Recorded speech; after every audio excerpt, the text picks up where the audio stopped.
모세가 르우벤 자손 지파에게 각 가문을 따라 나누어 준 땅이다. 그들의 지역은 아르논 골짜기의 끝에 있는 아로엘에서부터 그 골짜기 가운데에 있는 성읍과 메드바에 있는 모든 평원지대와 헤스본과 그 평원지대에 있는 모든 성읍, 곧 디본과 바못바알과 벳바알모온과 야하스와 그데못과 메바앗과 기랴다임과 신마와 골짜기의 언덕에 있는 세레사알과 벳볼과 비스가 기슭과 베뎌시못과 평지의 모든 성읍과 헤스본에서 다스리던 아모리 사람의 왕 시온이 다스리던 모든 왕국이다. 모세는 시온에게 한 대로 에위와 레겜과 수루와 훌과 레바를 모두 무찔렀다. 그들은 미디안의 우두머리로서 그 땅에 살면서 시온의 밑에서 통치하던 자들이다. 이스라엘 자손이 그들을 사륙할 때에 보올의 아들인 점쟁이 발람도 다른 여러 사람과 함께 칼에 맞아서 죽었다. 르우벤 자손의 서쪽 경계선은 요단강이다. 르우벤 자손이 그 가문을 따라 유산으로 받은 성읍과 마을은 위와 같다. 다음은 모세가 갓 지파, 곧 갓 자손에게 그 가문을 따라 나누어 준 땅이다. 그들이 차지한 지역은 야스엘과 길르엣의 모든 성읍과 라빠 앞에 아로엘까지 이르는 암몬 자손의 땅 반쪽과 헬스본에서 라마 미스바와 부도님까지와 마하나임에서 드빌 경계선까지인데 요단강 계곡에 있는 베타람과 벳니므라와 숫곡과 사본 곧 헬스본 왕 시온의 나라의 남은 땅도 그들의 것이 되었다. 갓지파의 서쪽 경계는 요단강인데 북쪽으로는 긴네렛 바다까지 이른다. 이것이 갓 자손이 그 가문을 따라 유산으로 받은 성읍과 마을들이다. 모세가 므낫세의 반쪽 지파에게 몫으로 주어서 므낫세 자손의 반쪽 지파가 가문을 따라 받은 땅은 다음과 같다.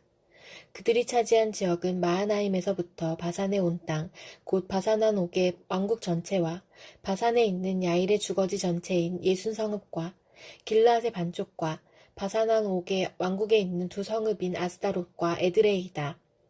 이 성읍들은 므낫세의 아들 마길의 자손, 곧 마길 자손의 반쪽이 가문을 따라 받은 것이다. 이상이 모세가 여리고 동쪽, 곧 요단강 동쪽의 모압 평지에서 두 지파와 반쪽 지파에게 유산으로 나누어 준 땅이다. 그러나 레위 지파에게는 모세가 유산을 주지 않았다. 하나님이 그들에게 말씀하신 대로 주 이스라엘의 하나님이 바로 그들의 유산이기 때문이다. 할렐루야, 참 좋은 아침입니다. 오늘 하루도 하나님의 말씀 안에서 승리하는 우리 모두가 되기를 기도합니다. 여러분, 혹시 이런 생각 해보신 적 있으신가요? 왜 저 사람은 승진하고 나는 여전히 여기 있을까? 왜 저 가정은 저렇게 화목한데 우리 집은 이럴까? 이런 생각들 말입니다. 직장이나 가정, 심지어 교회에서도 우리는 때때로 우리가 서 있는 자리가 불공평하다 느낄 때가 있습니다. 아침부터 무슨 소리를 하려고 저런 이야기를 하나 싶으십니까? 괜찮습니다. 사실 오늘 본문의 이스라엘 지파들도 어쩌면 이와 같은 질문을 했을 것이기 때문입니다. 어제 본문에서 볼 수 있었듯이 르우벤, 갓 그리고 므낫세의 반쪽 지파는 요단강 동쪽의 각각 영토를 모세 시절에 이미 받았습니다. 그리고 오늘 본문은 그들에게 분배된 지역과 주요 도시들의 언급, 그리고 레위 지파에 대한 내용을 자세히 다루고 있습니다. 여러분, 그들이 받은 땅이 어떻습니까? 우리가 지도를 보면 알 수 있듯이 르우벤 지파는 농사에 유리한 넓은 평원을 받았습니다. 그리고 갓 지파는 목축과 방어에 유리한 비옥한 길르앗을 받았습니다. 그리고 므낫세 반 지파는 바산의 풍성한 목초지를 받았습니다. 그러면 여기서 질문이 있습니다. 여러분 생각에는 누가 더 좋은 땅을 받았다고 생각하십니까? 이게 무슨 질문인가 싶으시겠지만 그들도 이런 생각을 하지 않았을까요? 왜 르우벤은 평원을 받고 우리는 산지를 받았을까? 왜 우리는 저 지파보다 작은 땅을 받았을까? 왜 우리는 더 북쪽 땅을 받았지? 오늘 우리는 여호수아 13장 15절에서 33절의 본문을 통해서 우리들의 이러한 질문에 대해 성경이 주는 답을 함께 찾아보는 시간을 가지려 합니다. 오늘 말씀이 지금 주어진 환경 가운데 어려움을 마주하고 있는 성도들에게 힘과 도전이 되기를 간절히 기도합니다. 앞서 나눈 것과 같이 오늘 본문은 우리에게 각 지파가 받은 지역에 대해 긴 설명을 구체적으로 늘어놓습니다. 그리고 그 지역들은 우리가 앞에서 본 것처럼 크기도 위치도 환경도 각각 다르죠. 르우벤의 평원은 농업에는 유리하지만 외적 침입에 취약합니다. 갓의 길르앗은 목축과 방어에는 유리하지만 험준합니다. 므낫세의 바산은 비옥하지만 이방 문화와의 접촉이 많습니다. 이렇듯 각각의 지파들이 받은 지역이 분명한 특징을 갖고 있기 때문에 어떤 이들은 평야를 기반으로 받은 르우벤이 더 좋은 자리를 받은 것 같고, 또 어떤 사람들이 볼 때는 북쪽에 위치한 므낫세가 상대적으로 좋지 않은 지역을 받았다라고 생각할 수도 있는 것입니다. 물론 무엇이 더 좋은 것인지를 분별하는 것, 이것은 우리에게 참 중요하죠. 하지만 오늘 우리가 지파들이 받은 땅을 바라보며 하나님 백성에게 더 중요한 기준이 있다는 것, 이것을 우리가 잊으면 안 됩니다. 하나님 백성들에게는 각자의 기준으로 어느 땅이 더 좋다를 말하기 전에 기억해야 되는 분명한 사실이 있죠. 그것이 무엇입니까? 바로 르우벤의 땅도 므낫세의 땅도 모두가 각각 그 지파를 향한 하나님의 계획 안에서 그들에게 주어진 땅이라는 것입니다. 그렇기에 오늘 말씀은 무엇을 받았는가에 집중하고 있는 우리에게 그것보다 더 중요한 누구에게 받았는가라고 하는 원리를 전하는 것입니다. 사랑하는 여러분, 사단이 우리를 넘어뜨리는 가장 효과적인 방법, 그것이 무엇인지 아십니까? 바로 비교입니다. 사단이 우리에게 속삭이죠. 저 사람은 더 좋은 직장이 있어. 저 가정은 더 행복해 보여. 저 사람은 더 많이 가졌어. 이 더라는 단어에 속아서 우리는 하나님께서 지금 여기에 나에게 주신 것을 보잘것없다라고 여기게 되는 것입니다. 그리고 그렇게 되면 결국 하나님의 계획을 놓치고 실망과 불평의 자리로 우리가 스스로 떨어지게 되는 것이죠. 하지만 어떻습니까?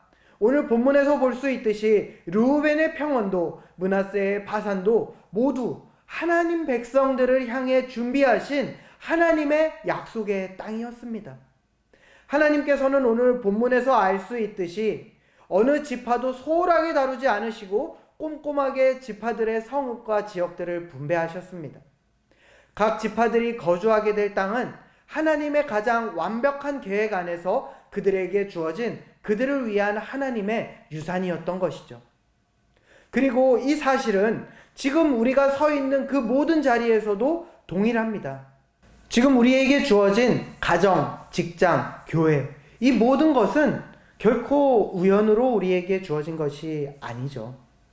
하나님께서는 우리 각자에게 분명한 뜻을 두고 우리를 지금 있는 곳으로 부르셨습니다. 그렇기에 하나님 백성된 우리는 우리에게 주어진 모든 자리에서 불평하기보다 그 안에서 우리를 향해 예비하신 하나님의 크고 놀라운 일을 기대하며 기도함으로 믿음의 걸음을 이어가야 합니다. 오늘 본문은 땅 이렇게 계속 땅 이야기를 하다가 마지막에 가서 우리에게 진짜를 묻습니다. 그런데 진짜 유선이 무엇이죠? 땅인가요? 아니면 하나님인가요? 오늘 본문이 영토의 분배를 자세하게 기록하면서 우리에게 진짜 전하고 싶었던 메시지는 우리를 살게 하는 진짜 기반이 누구인지를 기억하라는 것입니다. 그렇기에 이 사실을 가장 분명하게 보여주는 레위 지파가 받은 특별한 유산을 오늘 본문은 마지막에 배치하는 것입니다. 다른 지파들은 땅을 받았죠.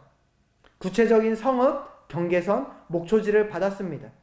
그런데 33절을 보면 어떻습니까?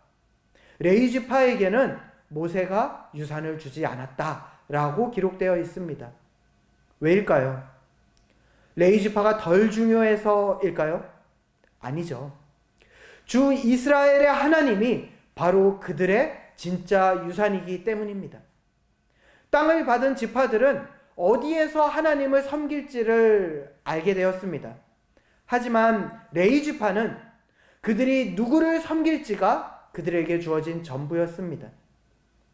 하지만 이는 이스라엘 백성들에게 비록 땅이 없어도 하나님이 계시면 그것으로 충분하다는 것을 알게 하시려는 하나님의 의도였습니다. 하나님께서는 많은 지파들 사이에 하나님의 일을 감당하며 하나님이 먹이시는 레위 지파를 두심으로 이스라엘 백성들에게 그들의 진정한 기반은 땅이 아니라 하나님임을 기억하게 하신 것입니다. 왜 레위 지파가 이런 것들을 감당하게 되었냐? 물론 레위 지파가 더 영적이기만 해서라고 할 수 없습니다. 하나님은 그들을 통해서 모든 지파에게 동일하게 말씀하시는 것이죠.